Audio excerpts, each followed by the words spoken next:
تجارت کی بدولت آپ کا شمار صاحب ثروت لوگوں میں ہوتا تھا۔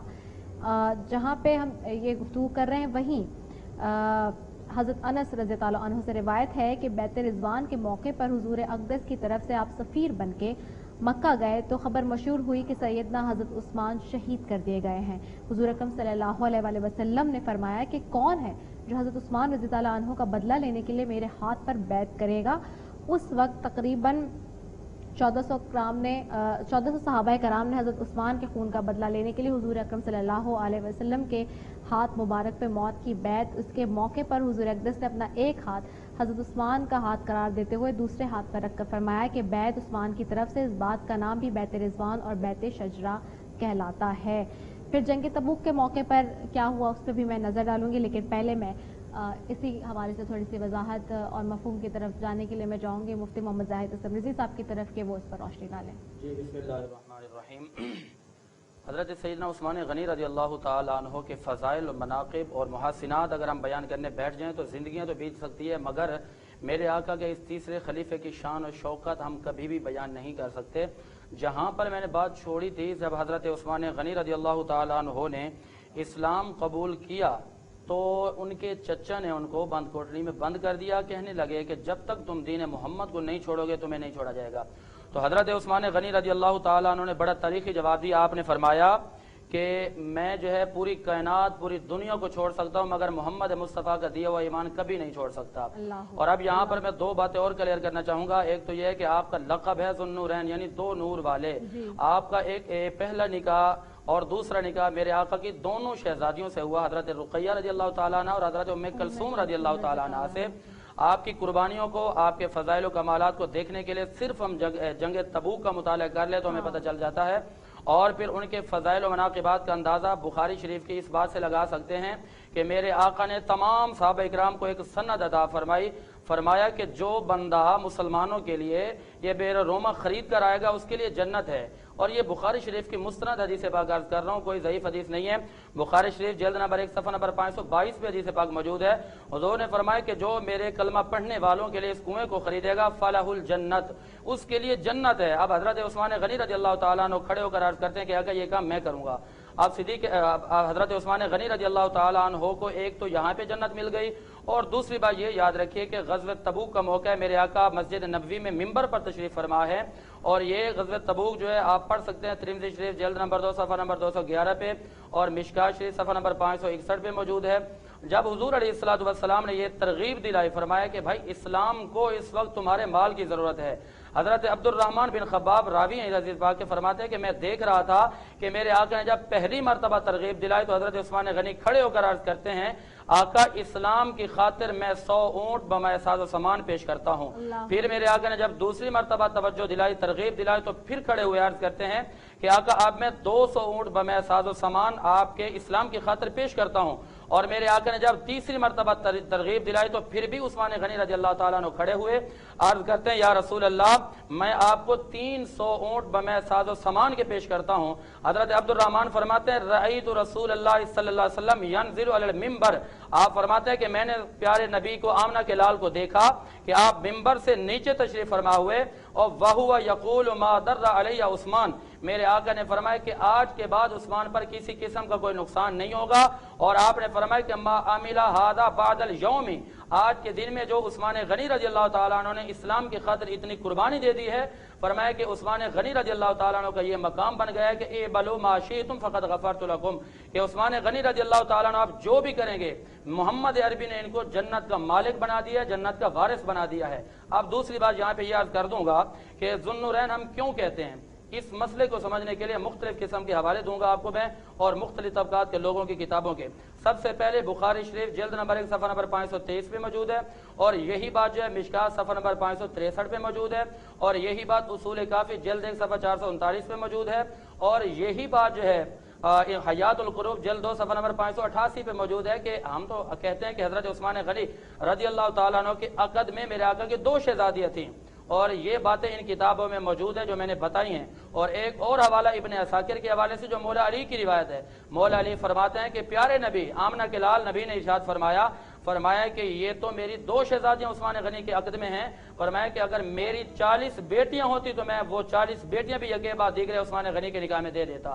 تو ان احادیث، ان کتب کے حوالہ جات سے یہ معلوم ہوتا ہے کہ حضرت عثمان غنی رضی اللہ تعالیٰ عنہ کے عقد میں میرے آقا کی 2 شہزادیاں تھیں، اور ان کو میرے آقا نے یہ فرما دیا کہ عثمان غنی رضی اللہ تعالیٰ عنہ کے مال سے جتنا فائدہ اسلام کو ملا ہے، اور ان کے اس کام کی بدولت اللہ تبارک و تعالی نے عثمان غنی رضی اللہ تعالیٰ عنہ کو جنتی بنا دیا ہے۔ سبحان اللہ، سبحان اللہ۔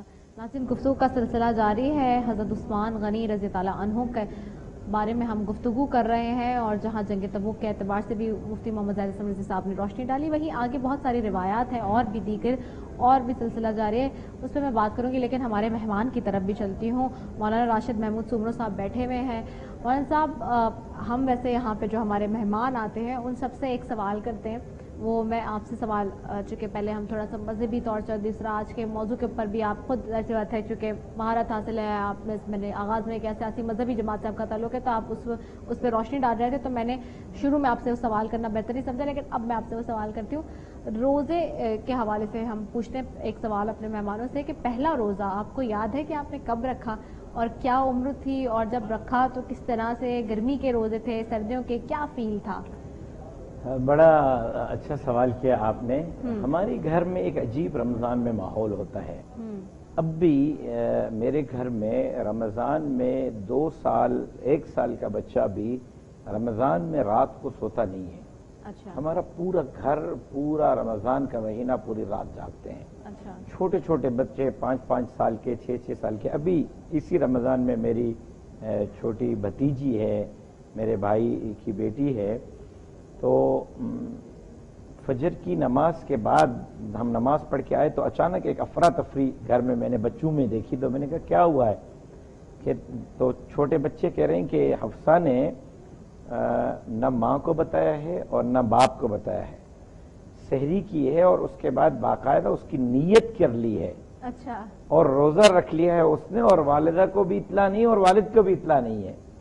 تو یہ ہمارے گھر کا ماحول ہے کہ چھوٹے چھوٹے بچے جو ہے وہ الحمدللہ روزے رکھتے ہیں اور بڑے اہتمام کے ساتھ رکھتے ہیں۔ اور مجھے یاد ہے کہ گرمیوں میں میرا پہلا روزہ گرمیوں میں تھا اور بڑی سخت گرمیاں تھیں، تو اور اس کی کیفیت ہمارے گھر میں مجھے اس لیے یاد ہے کہ جو بھی بچہ پہلا روزہ رکھتا ہے تو بڑا وارم ویلکم ہوتا ہے اس کے روزے کا، اس کی افطار کا انتظام ہوتا ہے اور ساری چیزیں ہوتی ہیں، تو وہ کیا گیا تھا۔ وہ جو خوشی اور اس وقت جو کیفیت ہوتی ہے، جو احساس ہوتا ہے، سارے بڑے مل بیٹھ کر تحائف آپ کو پیش کر رہے ہوتے ہیں، آپ کو نقدی کی صورت میں انعام دے رہے ہوتے ہیں، تو وہ بچے کے ذہن میں جو ہے نا وہ روزے کی اہمیت اتنی نہیں ہوتی جتنے ان آنے والے تحائف کی ہوتی ہے کہ ایک روزے کے بدلے مجھے انعامات اور اکرامات کتنے ملیں گے۔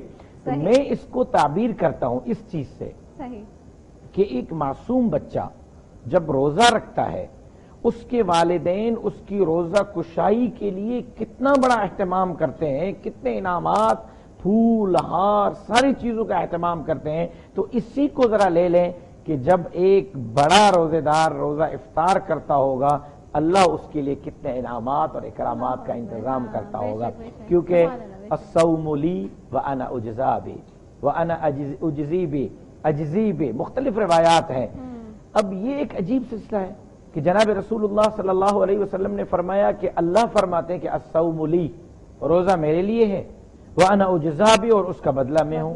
تو نماز کس کے لیے؟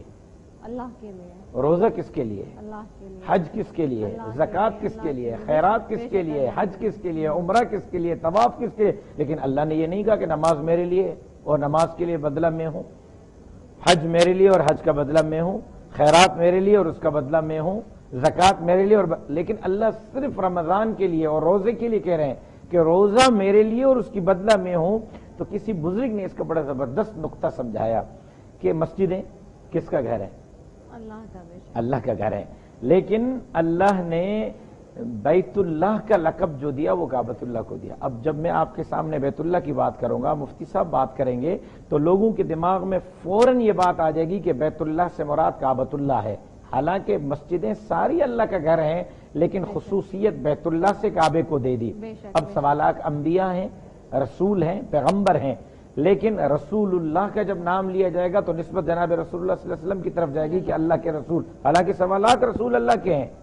پھر آپ آئیں اس بات پر کہ آپ جب عبادت پہ آتی ہیں تو نماز بھی اللہ کے لیے، حج بھی اللہ کے لیے، زکوٰۃ بھی اللہ کے لیے، خیرات بھی اللہ کے لیے، صدقات بھی اللہ کے لیے، لیکن ان تمام عبادت، جس طرح تمام مسجدوں میں خصوصیت حاصل ہو گئی کعبۃ اللہ کو، تمام انبیاء میں خصوصیت حاصل ہو گئی رسول اللہ کو، تمام کتابوں میں، آسمانی صحیفوں میں نسبت خصوصیت حاصل ہوگی کلام اللہ قرآن کو، اسی طرح تمام عبادتوں میں خصوصیت حاصل ہو گئی روزے کو۔ تو روزہ اتنی اہمیت کا حامل ہے کہ تمام عبادات میں اس کو اہمیت مل گئی ہے، اور جس عمل کے بدلے، جس عبادت کے بدلے بندے کو اللہ مل جائے تو بندے کو اور پھر کیا چاہیے۔ تو اب دعا کرتے ہیں کہ اللہ اس رمضان کے بدلے ہمارا ہو جائے، اور ہم جیسے گناہگار بندوں کو اپنے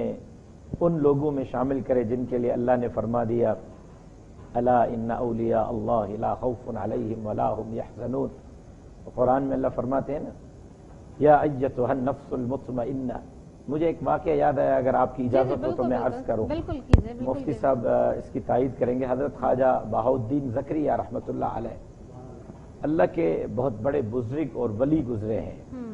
حضرت خواجہ بہاؤالدین زکریا رحمۃ اللہ علیہ بیمار تھے اور بستر علالت پہ تھے۔ بندہ آیا اور دروازے پہ دستک دی کہ حضرت سے ملنا ہے، تو بیٹے باہر چلے گئے، اور بیٹے نے کہا کہ حضرت تو علیل ہیں، بالکل صاحب فراش ہیں، بات نہیں کر سکتے، ملاقات نہیں ہو سکتی۔ انہوں نے کہا اچھا یہ میں خط دے رہا ہوں، یہ حضرت کو خط دے دیں۔ بیٹا وہ خط لے کے حضرت کی خدمت میں آیا، اور انہوں نے خط کھولا، رکا کھولا تو قرآن کی آیت لکھی ہوئی تھی یا ایتھا النفس المطمئنہ ارجعی الی ربک راضیۃ مرضیہ فادخلی فی عبادی وادخلی جنتی۔ اے مطمئن نفس لوٹا میری طرف لوٹا۔ اب بیٹا بھاگا باہر، بھاگا کہ دیکھو یہ کون ہے۔ جب باہر آیا تو بندہ نہیں تھا، اب اندازہ ہو گیا تو بیٹا بھاگا گھر کی طرف۔ جب گھر آئے تو حضرت زکریا بہاؤالدین نہیں تھے، اللہ کی بارگاہ میں پہنچ چکے تھے۔ تو رمضان میں اللہ ہمیں بھی ان بندوں میں بنائے جن کا اللہ خود ہو جاتا ہے، اللہ جن کو اپنا بنا دیتا ہے، جن کے لیے اللہ قرآن میں کہتا ہے کہ کچھ لوگ ایسے ہوتے ہیں میں ان کو اپنا دوست بناتا ہوں۔ تو ہماری دعا ہے کہ اللہ ہمیں اس رمضان کی ٹوٹی پھوٹی عبادتوں کے صدقے ہمیں اپنے اولیاء میں، اپنے بندوں میں شامل کرے اور اللہ ہم سے راضی ہو جائے۔ اچھا، میں یہ بھی آپ سے چاہوں گی مولانا راشد محمود سمرو صاحب کہ اگر آپ کوئی پیغام بھی دینا چاہتے ہیں تو وہ بھی دیجیے آج اس پلیٹ فارم کہ زندگی 2 دن کی ہے اور زندگی فنا ہونی ہے۔ آج یہ کرونا کے حالات آپ کے سامنے ہیں، اچانک روزانہ 10-10 15-15 20-20 اموات اور جنازوں کی اطلاع آتی ہے۔ کچھ پتہ نہیں کہ یہ پل ہم دیکھ رہے ہیں، رات کا پل ہم دیکھ سکیں گے یا نہیں، کل کا کوئی پل ہم دیکھ سکیں گے یا نہیں۔ اللہ قرآن میں فرماتا ہے کہ فَأَلْهَمَهَا فُجُورَهَا وَتَقْوَاهَا قَدْ أَفْلَحَ مَنْ زَكَّاهَا وَقَدْ خَابَ مَنْ دَسَّاهَا۔ کامیاب وہ شخص ہو گیا جس نے زندگی اللہ اور اللہ کے رسول کے احکامات کے مطابق گزاری۔ کامیاب وہ ہو گیا جس نے لا الہ الا اللہ محمد الرسول اللہ کی رسی کو مضبوطی سے پکڑ لیا۔ کامیاب وہ ہو گیا جس نے شیطان کے راستے کو چھوڑ کر رحمان کے راستے کو اپنایا۔ تو میں آج چونکہ رمضان کے حوالے سے پروگرام ہے، سیاسی گفتگو ہو نہیں رہی، تو میں یہ پیغام دوں گا پوری امت کو، پوری قوم کو، ناظرین کو کہ لوٹ آئیں، توبہ کریں، استغفار کریں، روٹھے ہوئے رب کو منانے کی کوشش کریں۔ اور جناب رسالت مآب صلی اللہ علیہ وسلم نے فرمایا التائب من الذنب کمن لا ذنب لہ، گناہوں سے توبہ کرنے والا ایسا ہے جیسے اس نے گناہ کیا ہی نہیں ہے۔ میں یہی پیغام دوں گا کہ لوٹ آئیں، اللہ کی رحمت برس رہی ہے، آخری گھڑیاں ہیں، کچھ پتہ نہیں اگلا رمضان نصیب ہو یا نہ ہو۔ ان آخری لمحوں میں ہم روٹھے ہوئے رب کو منا لیں اور اپنے گناہوں کی بخشش کروا لیں۔ میرا یہی پیغام۔ بہت خوبصورت بات آپ نے کی مولانا راشد محمود سمرو صاحب۔ اور ناظرین، آج کے موضوع جس کے اوپر ہم بات کر رہے ہیں حضرت عثمان رضی اللہ عنہ کے اعتبار سے، ایک روایت میں ہے کہ حضور اقدس صلی اللہ علیہ وسلم نے فرمایا کہ اے عثمان،